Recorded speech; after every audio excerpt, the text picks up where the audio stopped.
தினம்தோறும் விளக்கேற்ற நல்ல எண்ணெய் இதயம் நல்லெண்ணெய். இன்று தமிழக முதலமைச்சர் மாண்புமிகு திரு விஜய் அவர்களை சந்தித்து தமிழ்நாட்டில் உடனடியாக சமூக நீதி கணக்கெடுப்பு என்கின்ற ஜாதிவாரி கணக்கெடுப்பை நடத்த வேண்டும். இதனுடைய அறிவிப்பு வருகின்ற சட்டமன்ற கூட்டத்தொடரில் ஆளுநர் உரையில் அறிவிக்க வேண்டும் என கோரிக்கையோடு அவரை சந்தித்தோம். அதில் கடந்த வாரம் நடைபெற்ற அனைத்து கட்சி கூட்டம், அனைத்து சமுதாய தலைவர்கள் கூட்டம் என் தலைமையிலே நடைபெற்றது. இந்த கூட்டத்தில் கிட்டத்தட்ட 42 தலைவர்கள், அந்த கட்சியினுடைய பிரதிநிதிகள் கலந்து கொண்டு ஒருமனதாக தீர்மானத்தை நிறைவேற்றியிருந்தார்கள். இந்த தீர்மானம் தமிழ்நாட்டில் 69 விழுக்காடு இடஒதுக்கீட்டை பாதுகாக்க வேண்டும். அடுத்தது 95 ஆண்டுகளுக்கு முன்பு வெள்ளையர் காலத்திலே நடைபெற்ற ஜாதிவாரி கணக்கெடுப்பு தரவுகளை வைத்துதான் இன்னும் தமிழ்நாடு மற்றும் இந்தியாவிலே இடஒதுக்கீடு போன்ற நடவடிக்கைகள் அரசு வழங்கிக் கொண்டிருக்கிறது. இந்த பழைய தரவுகள் போதுமானது இல்லை, இதை நாங்கள் ஏற்க மாட்டோம் என்று உச்சநீதிமன்றமும் உயர்நீதிமன்றங்களும், இந்தியா முழுவதும் இருக்கின்ற உயர்நீதிமன்றங்களும் அதை ஏற்றுக்கொள்ளாத சூழலில் நவீன தரவுகள் வேண்டும் என்ற கோரிக்கை, அதற்காக உடனடியாக தமிழ்நாட்டிலே கணக்கெடுப்பு நடத்த வேண்டும் என்று ஒரு கோரிக்கை வைத்தோம். சனாதனமும் இந்து மதமும் வேறு வேறா? உங்கள் கேள்விகளுக்கு பதில் தேட ஃபண்டமெண்டல்ஸ் ஆஃப் சனாதனா பயிற்சி பட்டறை ஜூன் 10 முதல் 14 வரை நேரடி மற்றும் இணைய வழி வகுப்புகள். விவரங்களுக்கு 7338824242. நடந்து முடிந்த அனைத்து கட்சி, அனைத்து தலைவர்கள் கூட்டம் அவர்கள் சார்பிலே இன்று மாண்புமிகு முதலமைச்சர் அவர்களை இன்று நாங்கள் சந்தித்திருக்கின்றோம். அது மட்டுமல்ல, தமிழக வெற்றி கழகம் இன்று ஆட்சிக்கு வந்திருக்கிறது. முதலமைச்சர் விஜய் அவர்கள் தேர்தலுக்கு முன்பு அவர்களுடைய கட்சி தேர்தல் அறிக்கையை வெளியிட்டார். அந்த தேர்தல் அறிக்கையில் முதல் வாக்குறுதி, தமிழ்நாட்டில் உள்ள அனைத்து சமுதாயங்களும் சமூக நீதி வாரியாக பிரதிநிதித்துவம் இருக்க வேண்டும், அதற்கு சாதிவாரி கணக்கெடுப்பு நடத்த வேண்டும் என்று அவர்களுடைய முதல் வாக்குறுதி. அதையும் ஞாபகப்படுத்தினேன். அதை அவரும் சொல்லியிருந்தார். நாங்கள் எல்லாம் இதை மக்களுக்கு உறுதி கொடுத்திருக்கின்றோம் என்று சொல்லியிருந்தார்கள். ஆக எங்களுடைய எதிர்பார்ப்பு, தமிழ்நாட்டில் கணக்கெடுப்பு நடத்த வேண்டும். மத்திய அரசு சாதிவாரி கணக்கெடுப்பு, காஸ்ட் சர்வே என்கின்ற மக்கள் தொகை கணக்கெடுப்பிலே கூடுதலாக அதை நடத்த திட்டமிட்டிருக்கின்றார்கள். மத்திய அரசு நடத்துகின்ற அந்த கணக்கெடுப்பு என்பது இது மேக்ரோ லெவல் கணக்கு. இது ஏதோ தலைகளை எண்ணுகின்ற கணக்கு. மாநில அரசு எடுத்தால்தான் இது மைக்ரோ லெவல். துல்லியமாக தமிழ்நாட்டில் உள்ள 8 கோடி மக்களுடைய நிலை, 2.25 கோடி குடும்பங்களுடைய துல்லியமான நிலையை, சமூக பொருளாதார கல்வி நிலையை துல்லியமாக எடுக்க முடியும். எடுத்து இல்லாதவர்களுக்கு வழங்குவது, இல்லாதவர்களுக்கு கொடுப்பது தான் சமூக நீதி. அந்த கணக்கெடுப்பை உடனடியாக நடத்த வேண்டும். இதில் கர்நாடகா 2 முறை எடுத்து விட்டார்கள், தெலுங்கானா முடித்து விட்டார்கள், பீகார் முடித்து விட்டார்கள், ஆந்திரா, ஒரிசா, ஜார்க்கண்ட் நடத்தி கொண்டிருக்கின்றார்கள். ஆக சமூக நீதி பிறப்பிடம் தமிழ்நாடு. அப்படி தமிழ்நாட்டில் இதுக்கு முன்பு எடுக்கல, அவசியமா நீங்கள் எடுக்க வேண்டும் என்று வலியுறுத்தி நல்லா கேட்டுக்கிட்டாரு. நிச்சயமாக உறுதியாக நாங்கள் செய்கின்றோம். ரொம்ப பாசிட்டிவாக இருந்தார். ஏன்னா எங்கள் தேர்தல் அறிக்கையிலையும் நாங்கள் சொல்லியிருக்கிறோம், தமிழ்நாடு மக்களுக்கு நாங்கள் செய்வோம் என்று அந்த நல்ல செய்தியை சொல்லியிருக்கிறாரு. ஆனாலும் எங்களுடைய கோரிக்கை கவர்னர் உரையில், ஆளுநர் உரையில் அவங்க அரசினுடைய கொள்கை முடிவாக அதை அறிவிக்க வேண்டும் என்ற கோரிக்கையை வைத்தோம். இதுதான் அனைத்து கட்சி கூட்டத்தினுடைய கோரிக்கை. அந்த அனைத்து கட்சி கூட்டத்தின் அத்துணை தலைவர்கள் சார்பிலே என்று நான் முதலமைச்சரை நான் சந்தித்திருக்கின்றோம்.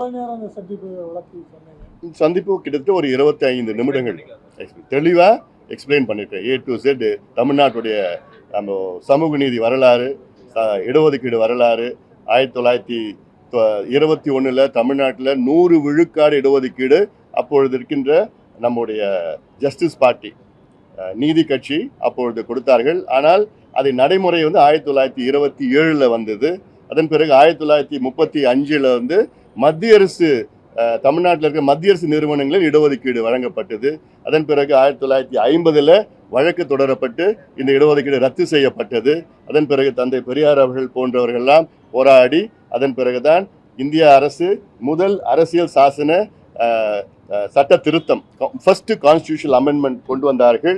அதன் பிறகுதான் தமிழ்நாட்டில் 40 விழுக்காடு இடஒதுக்கீடு 1951 கொடுத்தார்கள். இது 1954 41 உயர்ந்தது. அதன் பிறகு கலைஞர் அவர்கள் ஆட்சியில் 1971 இது 49 உயர்ந்தது. அதன் பிறகு எம்ஜிஆர் அவர்கள் காலத்தில் 1980 இது 68 உயர்ந்தது. அதன் பிறகு 1990 கலைஞர் அவர்கள் ஆட்சி காலத்தில் இது 69 உயர்ந்தது. அதன் பிறகு 1989 பிசியும் எம்பிசி என்று 20% 30% பிரிக்கப்பட்டது. 2008 இதில் உள்ஒதுக்கீடு இஸ்லாமியர்களுக்கு 3.5 விழுக்காடு, 2009 அருந்ததியர்களுக்கு 3 விழுக்காடு உள்ஒதுக்கீடு. இதெல்லாம் இந்த வரலாறெல்லாம் நான் சொன்னோம். நீதிமன்றத்தில் எப்படி வந்தது, நீதிபதிகள் உச்சநீதிமன்ற தலைமை நீதிபதி கபாடியா அவர்கள் 2010 தீர்ப்பை கொடுத்தார். அந்த தீர்ப்பில் தமிழ்நாடு ஓராண்டிற்குள்ளே ஜாதிவாரி கணக்கெடுப்பு நடத்தி 69 விழுக்காடு இடஒதுக்கீட்டை ஏன் அதை நாங்கள் உங்களுக்கு வழங்க தேவை என்று நீங்கள் அதை நியாயப்படுத்தணும், ஜஸ்டிஃபை பண்ணணும் அப்படின்னு 2010 சொன்னாங்க. ஆனால் இது இன்னைக்கு வரைக்கும் பண்ணலை, செய்யலை. வழக்கு இன்னும் முக்கியமான வழக்கு நீதிமன்றத்தில் இருக்கு. இந்தியாவில் ஒரே மாநிலம் தமிழ்நாடுக்கு மட்டும்தான் 50 விழுக்காட்டிற்கு மேல் இடஒதுக்கீடு வழங்கப்பட்டிருக்கிறது, 69. அதில் ஏன்னா 1994 ஜெயலலிதா அம்மையார் முதலமைச்சராக இருந்த நேரத்தில் இந்த தமிழ்நாட்டுடைய இடஒதுக்கீடு 69 விழுக்காடு இடஒதுக்கீடு சட்டத்தை அரசியல் சாசனத்தில் உள்ள 9வது அட்டை பிரிவினில் அதில் பாதுகாக்கப்பட்டிருக்கிறது.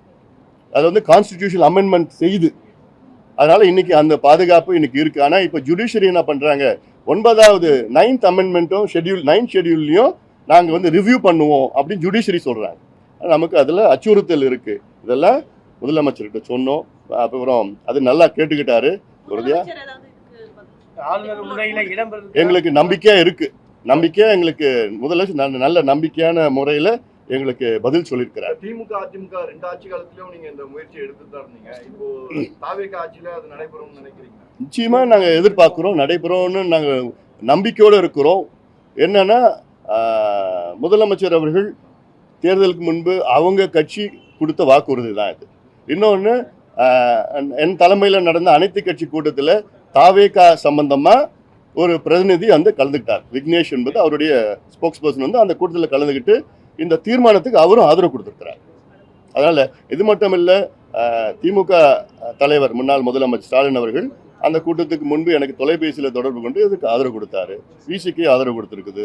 சிபிஐ கடிதம் எழுதியிருக்கிறாங்க. அது தமிழ்நாட்டில் உள்ள 99 விழுக்காடு கட்சிகள் எல்லாம் இதுக்கு ஆதரவு கொடுத்துருக்காங்க. திமுக ஆதரவு கொடுத்துருக்குன்னு சொன்னீங்க. கடந்த ஆட்சி காலத்தில் அவங்க மத்திய அரசு தான் இதை நிறைவேற்றணும், நாம் பண்ண அது ஸ்ட்ராங்கா இருக்காதுன்னு சொன்னாங்க. அது மனமாற்றத்தை நான் வரவேற்கின்றேன். நல்ல மாற்றம் தான், அதை வரவேற்கின்றேன். ஆளுங்கட்சியில் இருக்கும்போது அவங்க பண்ணாம இப்ப ஆதரவு கொடுத்துருக்காங்க, அதை வரவேற்கின்றேன். இப்போ மனம் மாறி இருக்கிறாங்க, வரவேற்கின்றேன். சார், இப்போ நம்ம மத்திய அரசோட ஒரு இணக்கமான ஒரு சூழல் தான் இருக்கும். மத்திய அரசு சொல்லி இதை மத்திய அரசு மூலமா பண்ண முடியாது. அதான் இப்போ நான் தெளிவாக சொன்னேன். மத்திய அரசு செஞ்சா இது மேக்ரோ லெவல், மாநில அரசு செஞ்சாதான் மைக்ரோ லெவல். துல்லியமா ஒவ்வொரு குடும்பமும் என்ன நிலையில இருக்கிறாங்க, ஒவ்வொரு ஃபேமிலியும் என்ன நிலையில இருக்கிறாங்க, ஒவ்வொரு வீடும் எப்படி இருக்கு, ஒரு ஒரு 2 ஆஃபீஸர்ஸ் ஒரு வீட்டுக்கு தமிழ்நாட்டில் 2.25 கோடி வீட்டுக்கு போயிட்டு அந்த வீட்டில் எவ்வளோ பேர் இருக்கிறாங்க, எந்த மதத்தை சார்ந்தவர்கள், எந்த ஜாதி, எந்த உட்பிரிவை சார்ந்தவர்கள், எத்தனை பேர் ஆண்கள் பெண்கள், எத்தனை பேர் படிச்சிருக்கிறாங்க, எத்தனை அரசு வேலையா தனியார் வேலையா, எவ்வளோ வருமானம், எத்தனை டாக்டர்ஸ் என்ஜினியர்ஸ் அட்வொகேட்ஸ் இருக்கிறாங்க, எத்தனை பேர் படிப்பு பாதியில் நிறுத்திட்டாங்க, எத்தனை பேர் கல்வி கடன் இருக்கு, அவங்க வீடு சொந்த வீடா வாடகை வீடா குடிசை வீடா, எத்தனை ஸ்கொயர் ஃபீட் வீடு, எத்தனை பாத்ரூம் இருக்கு, கரண்ட் இருக்குதா, சோலார் இருக்கா, போர் இருக்குதா, இல்லாட்டி கிணறு இருக்குதா வீட்டில், இல்லை கூலியா, இல்லை தொழிலாளர்களா, விவசாய நிலம் வச்சிருக்காங்களா, டிராக்டர் இருக்குதா, பைக் இருக்குதா, இது போன்ற 70-80 கேள்விகள் கேட்டால் இது மத்திய அரசு செய்ய முடியாது, மாநில அரசு தான் செய்ய முடியும். செய்து இது ஏதோ இடஒதுக்கீடுக்காக மட்டும் கிடையாது, சமூக திட்டங்கள். பீகாரில் இந்த கணக்கெடுப்பு நடத்தி 96 லட்சம் குடும்பங்கள் வந்து மாதம் வருமானம் 6,000 ரூபாய்க்கு குறைவாக இருக்குன்னு கண்டுபிடிச்சி அந்த 96 லட்சம் குடும்பத்துக்கு 2 லட்சம் ரூபாய் அவங்களுக்கு நிதி உதவி செய்து தொழிலுக்கு கொடுத்துருக்குறாங்க. 67 லட்சம் குடும்பங்களுக்கு வந்து அவங்களுக்கு சொந்த வீடு இல்லைன்னு கண்டுபிடிச்சிருக்கிறாங்க. அவங்களுக்கு 67 லட்சம் குடும்பத்துக்கு வீடு கட்டிட்டு இருக்காங்க பீகாரில். இதுதான் சமூக நீதி. ஆக இது தரவுகள் வந்தால் தானே, பழைய தரவுகளை வச்சுக்கிட்டு நம்ம ஒன்றும் பண்ண முடியாது. நிச்சயமா ஏத்து, நீதிமன்றமே ஏத்திருக்கு, நீதிமன்றமே ஏத்துட்டு இருக்கு. அதுல வந்து இடஒதுக்கீடு அதிகப்படுத்திருக்கிறாங்க பீகார்ல. அந்த அதிகப்படுத்தின முறை சரியில்லாம நீதிமன்றம் சொல்லியிருக்கு. அதுதான் மற்ற தரவுகள் எல்லாமே சமூக நலத்திட்டங்கள்லாம் எந்த பிரச்சனையும் கிடையாது. பீகார்ல வந்து அந்த இடஒதுக்கீடு அதிகப்படுத்துறதுக்கு காரணம் அவங்க என்னன்னா, அவங்க வந்து வெறும் தலையை வச்சுக்கிட்டு அதிகப்படுத்திட்டாங்க, பாப்புலேஷன் வச்சு அதிகப்படுத்திட்டாங்க. நீதிமன்றத்தில் என்ன பாப்புலேஷன் ஒரு பக்கம், சோஷியல் பேக்வர்ட்னஸ் சமூக பின்தங்கிய நிலை இன்னொரு பக்கம், ரெண்டுமே எக்ஸ்ட்ராபுலேட் பண்ணி ஜஸ்டிஃபை பண்ணி நியாயப்படுத்தி கொடுத்தா எந்த நீதிமன்றமும் தடை பண்ண முடியாது. இதை தான் எதிர்பார்க்குறாங்க. அதுக்கு நம்ம மாடர்ன் கான்டெம்பரரி பர்டினன்ட் டேட்டா இது வேணும். அதுதான் மாநில அரசு தான் செய்ய முடியும். அப்புறம் பார்த்துக்கலாம். பட்டியல் சமூக மக்களுக்கு என்ன நன்மை ஏற்படும்? இதுல இன்னும் சொல்ல போனா இந்த கணக்கெடுப்பு, நவீன கணக்கெடுப்பு பட்டியலின மக்களுக்கு தான் அதிகமாக நன்மை பெறும். எப்படின்னா, இன்னைக்கு வந்து பட்டியலின மக்களுக்கு வந்து 18 விழுக்காடு இடஒதுக்கீடு, பழங்குடி மக்களுக்கு 1%. இந்த 18 விழுக்காடு இடஒதுக்கீட்டுல 3 பெரிய பிரிவுகள் இருக்கு. அதாவது திராவிடர், அருந்ததியர், தேவேந்திர வேளாளர். இந்த 3 பிரிவுல 76 உட்பிரிவுகள் இருக்கு. இந்த 76 உட்பிரிவுகள அதுல ஒரு 6, 7, 8 உட்பிரிவுகள் தான் கிட்டத்தட்ட 18 விழுக்காட்டுல 15 விழுக்காடு இடஒதுக்கீடு அவங்க எடுத்துக்கிறாங்க. மீதி இருக்கிற 68 உட்பிரிவுகளுக்கு இடமே கிடையாது. அதில் கிட்டத்தட்ட ஒரு 30-40 உட்பிரிவுகளுக்கு ஒரு இடம் கூட அவங்களால போட்டி போட முடியல. இதை கண்டுபிடிச்சி 18 விழுக்காட்டை 3ஆ 4ஆ பிரிக்கலாம். அருந்ததிக்கு 3 விழுக்காடு போன்று யார் யாருக்கு கிடைக்கலையோ அவங்களுக்கு 3%, 2%, கேரளாவில் பண்ண மாதிரி, கர்நாடகாவில் பண்ண மாதிரி பிரிவு போட்டால் இன்னும் கூடுதலாக இருக்கும். ரெண்டாவது, இப்போ 18 விழுக்காடு இன்னும் 20 விழுக்காடாக உயர்த்தலாம், இன்னும் அதிகமாக வரும். அதே மாதிரி பழங்குடி இனத்திற்கு 1% இருக்கு. அந்த 1%ல 36 உட்பிரிவு இருக்கு எஸ்டியில். அந்த 36 உட்பிரிவில் 6 பேர் தான் அந்த 1% எடுத்துக்கிறாங்க, மீதி 30 பேருக்கு கிடைக்கல.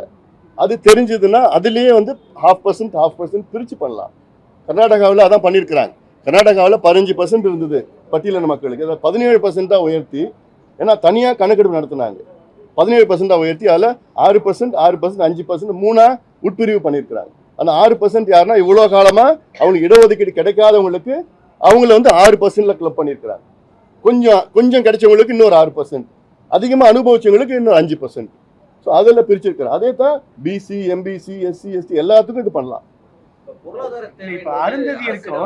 கஜானா காலியா இருக்குன்னு முதலமைச்சரே பேசியிருந்தாரு. இதை எடுக்கிறதுக்கு எவ்வளவு செலவாகக்கூடிய ஒரு தோராயமான அமௌண்ட், இது எடுக்கிறதுனால ஒருவேளை அந்த செலவு அதிகமாகுதுன்னு அரசுகள், முந்தைய அரசுகள் கருதி விட்டாங்களா, இல்லை இந்த அரசு என்ன? அதாவது இப்போ கடந்த ஆண்டு தமிழ்நாட்டினுடைய பட்ஜெட் வந்து 4.5 லட்சம் கோடி. தமிழ்நாட்டுக்கு இந்த கணக்கெடுப்பு நடத்தினா செலவு வந்து 700 கோடி, அவ்வளோதான் வரும்.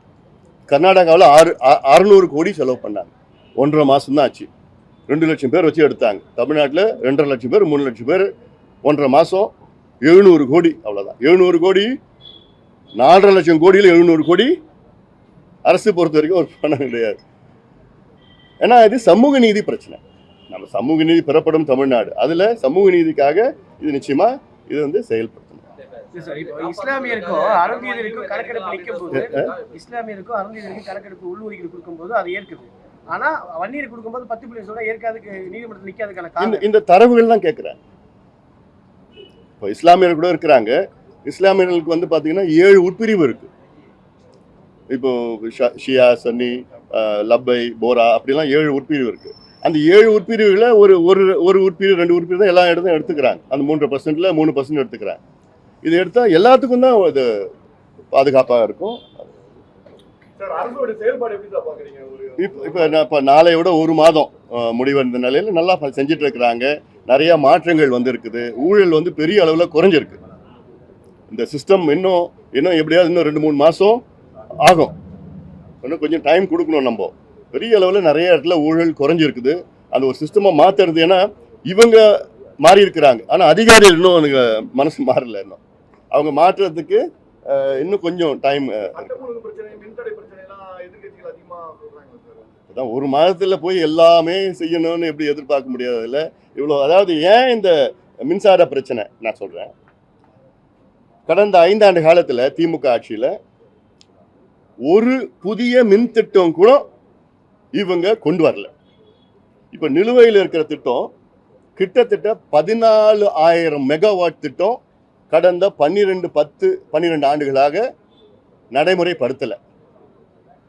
அந்த 14,000 இப்போ தமிழ்நாட்டுடைய மின் தேவைகள் பார்த்தீங்கன்னா பீக்கில் 21,000 மெகாவாட். ஆனால் தனியார் அரசு எல்லாம் சேர்ந்து உற்பத்தி பார்த்தீங்கன்னா 36,000 மெகாவாட் இருக்கு.